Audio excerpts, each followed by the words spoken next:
Hello friends, તો ચાલો આજે આપણે બનાવીશું ખટ્ટા કઢી ભીંડા. તો એના માટે હું એ ભીંડા ચોખ્ખા પાણીથી ધોઈને કોરા કપડાથી નૂછી લીધા છે, કોરા કરી લીધા અને આ રીતે કટ કરી લીધા છે. હવે એક પેન લઈશું, એમાં 2 ચમચા તેલ એડ કરીશું, એમાં આ ભીંડા એડ કરીશું, બરાબર, અને મીડિયમ આંચ પર શેકી લઈશું.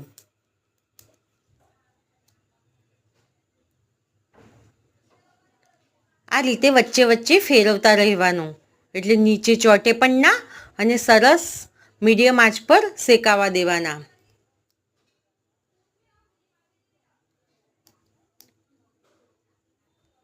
શેકાઈ જાય આપણા ભીંડા પછી એમાં મસાલો એડ કરવાનો. ભીંડા પહેલાં શેકી લેવાના, પછી જ મસાલો એડ કરવાનો.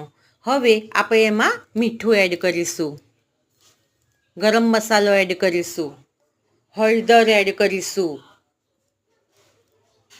અને લાલ મરચું એડ કરીશું.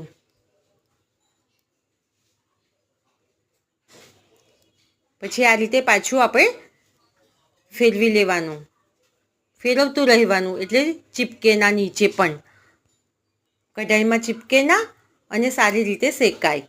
સરસ શેકાઈ જાય આપણું શાક, એટલે આપણે 1 વાટકી ખાટી છાશ લઈશું.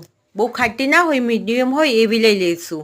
અને હળદર, મીઠું ચપટીક અને 2 ચમચી બેસન નાખી અને એને ફેરવી લઈશું. પછી સારી રીતે મિક્સ કરી અને આપણે આ ભીંડામાં એડ કરી દઈશું, બરાબર. બસ પછી પાછું ફેરવી લઈ અને સારી રીતે ઉકળવા દઈશું. ગેસ ફાસ્ટ કરી દઈશું, એટલે સરસ ઉકળી જશે.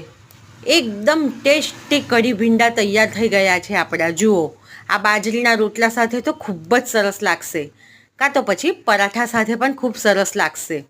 ખાટા ભીંડાનું શાક આપણું તૈયાર.